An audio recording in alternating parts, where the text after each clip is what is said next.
What's up guys, this is Shan Heather, and in this video we are going to have a quick unboxing of Nokia G21 smartphone. So we are going to have a quick look on the device inside, all of the accessories, the design, feature, build quality, user interface, screen, etc. and all of the usual unboxing stuff. But before we start, if you are new to this channel, then do not forget to hit the subscribe button and press the bell icon to get the notification for future uploads. So first of all, let's have a look on the retail box. So on the front side we got huge image showing the front and back of the device, Nokia branding, Android branding. Nokia is going to provide you 3 years of security updates on Nokia G21, and here on the back side we got the information regarding the hardware specs. So it comes with Android 11 and you will get further updates as well.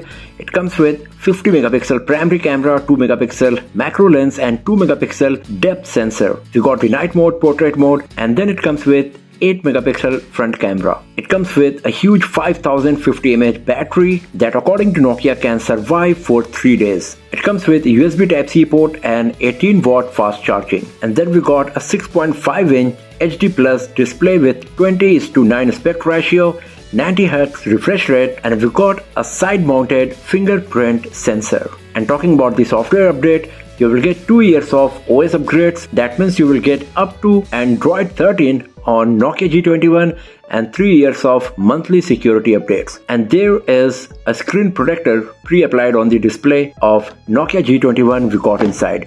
And here you can see that the device we got inside comes with 4GB RAM, 64GB storage, and the color is Nordic blue. So let's open the box and let's see what we got inside.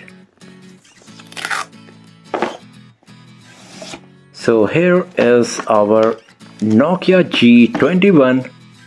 We got a SIM card tray ejector pin, lots of booklets, quick start guide,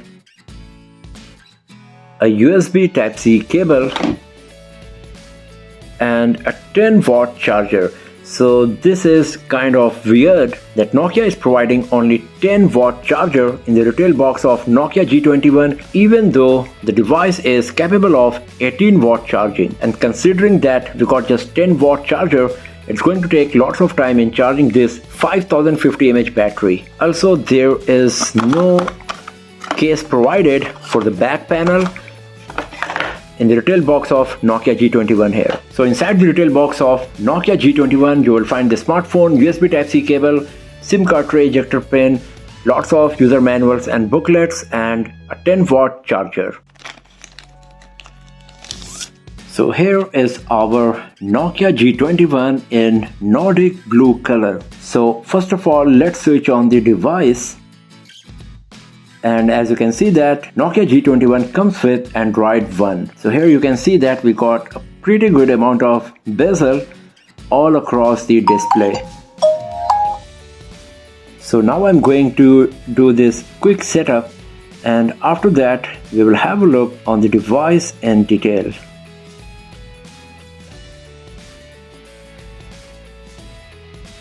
And here we go. So the setup is completed and now we are at the home screen of Nokia G21. So first of all, let's talk about the design and build quality. So here on the front side we got a 6.5 inch display with 81% screen to body ratio. So we got a bit of bezels on the sides. Top bezel is pretty much same as the side bezels in terms of thickness, but the bottom bezel is a bit thick for sure, but considering the price segment it is still acceptable. In the center at the top of the screen we got a notch where you will find the front facing camera. Right above it there is speaker grill provided, and then at the top we got a 3.5mm jack, a microphone. At the bottom we got the USB Type-C port, primary microphone, the speaker grill. On the right hand side we got the volume rockers, the power key under which the fingerprint sensor is embedded, and we got this tiny notch here around the power key. Power button is perfectly placed for using the fingerprint sensor because as you can see that it is directly reaching to my thumb and I can easily access the volume keys as well without putting much stress to my thumb. Also, if you are a left-handed person, you can see that my forefinger is by default coming to the fingerprint sensor. So it does not matter whether you are left-handed person or right-handed person,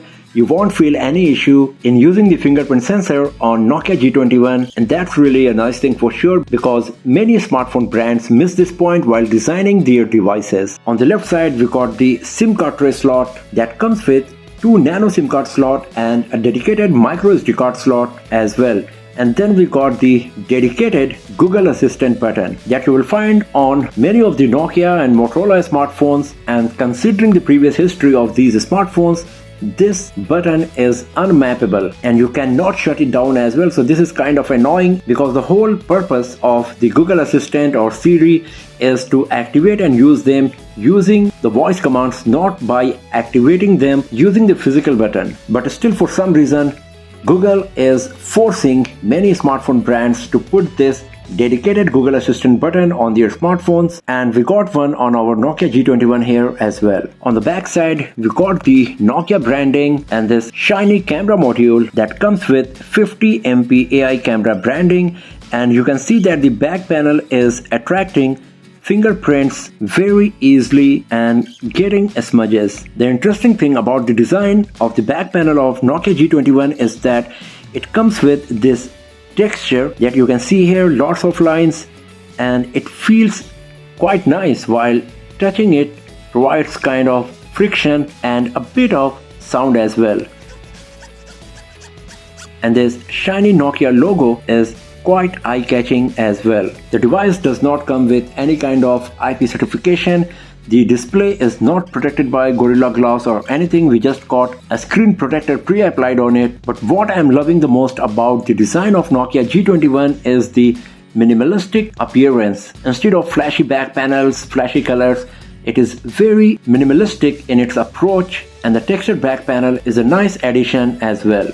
The only thing is that it is attracting lots of smudges very easily, and you will have to keep cleaning it time to time. The camera module island is also very thin, and this is really nice because even without the back panel case, if you keep the device on a flat surface, it won't wobble at all. Few other good things about the design of Nokia G21 is that it comes with a 3.5 mm jack and a dedicated micro SD card slot. Now let's talk about the display. We got a 6.5 inch IPS LCD screen with 720x1600 pixels resolution, and with 20:9 aspect ratio, the PPI you will get is 270. It is not too much but good enough to provide a nice viewing experience. The viewing angles are also quite nice. But the most highlighted point of the display of Nokia G21 is that it comes with a 90Hz refresh rate that you won't find on many smartphones in this price segment. So even though the resolution is a bit low, you get 90Hz refresh rate on the display of Nokia G21 here, and you can see that how smooth it is. The maximum brightness is 400 nits. That will be good enough to use the device in bright sunny outdoors without facing much issue. Talking about the software side, it comes with Android 1, Android 11, so majority of the applications that you are going to find will be of Google only.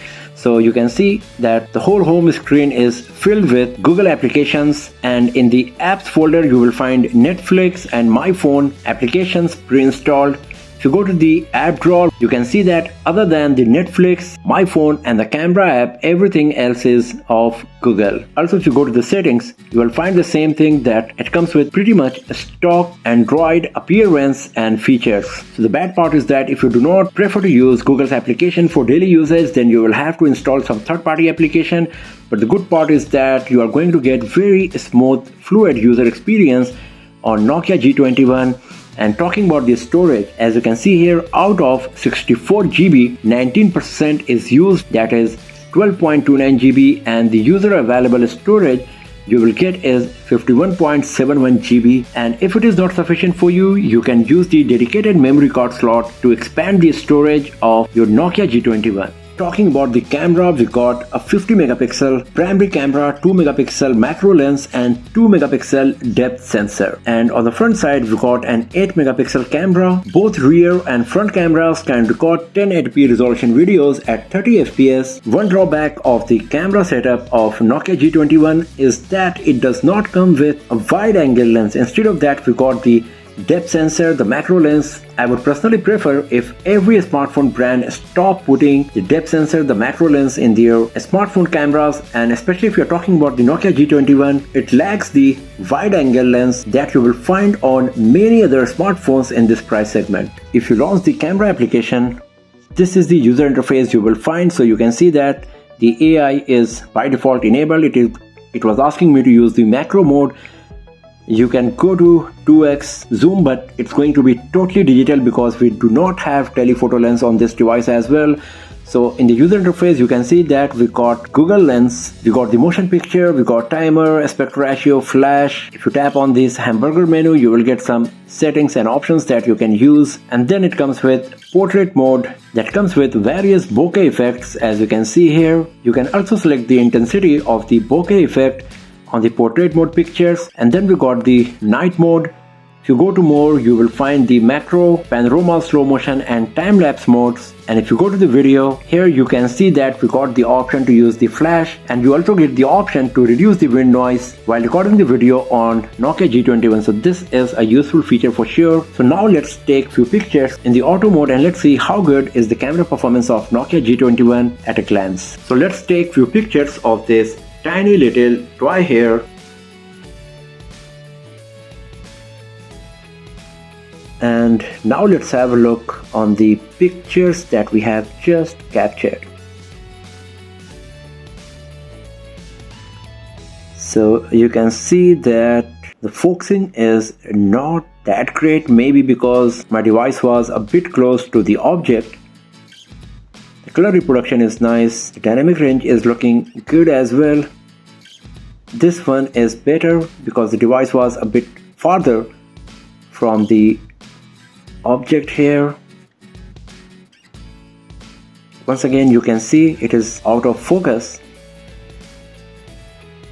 Here I captured the image in the macro mode, and this one is quite nice, showing lots of details.